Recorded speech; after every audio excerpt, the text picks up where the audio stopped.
एक गांव में एक गरीब लड़का रहता था। उसका नाम था गरीबदास। भले ही उसके पास अच्छे कपड़े नहीं थे, जूते नहीं थे, लेकिन उसके दिल में पढ़ाई के लिए बहुत लगन थी। हर रोज वह स्कूल जाता, लेकिन एक दिन मास्टर जी ने देखा कि उसके पास ना कॉपी है, ना किताब। मास्टर जी ने कहा, तुम्हारे पास पढ़ाई का सामान नहीं है बेटा, कल से कॉपी किताब लेकर आना। गरीबदास उदास होकर घर चला गया और जाकर अपनी माँ से जिद करने लगा। माँ, मुझे कॉपी किताब चाहिए, नहीं तो मास्टर जी मुझे डांटेंगे। माँ ने दुखी होकर कहा, बेटा, हमारे पास पैसे नहीं हैं, तू ऐसा कर, अपने शंकर भैया से मांग ला। माँ को नहीं पता था कि शंकर भैया कौन है। वह तो समझ रही थी कि कोई गांव का लड़का होगा। गरीबदास जंगल की ओर भागा और जोर जोर से चिल्लाने लगा, शंकर भैया, शंकर भैया, आप कहाँ हो? तभी भोले बाबा प्रकट हो गए।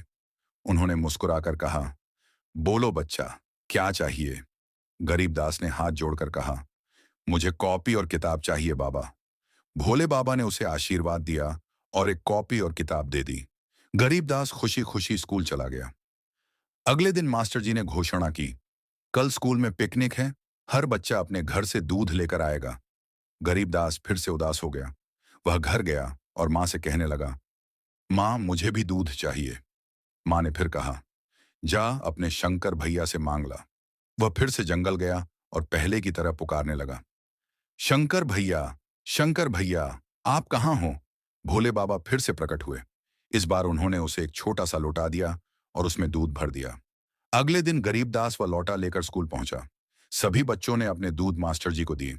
गरीबदास की बारी आखिर में आई। मास्टर जी बोले, तेरा लौटा तो छोटा है, तू आखिर में देना।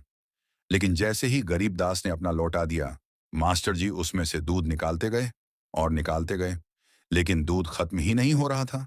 एक बाल्टी भरी, फिर दूसरी, फिर तीसरी, लेकिन लौटे में दूध बना ही रहा। मास्टर जी हैरान हो गए।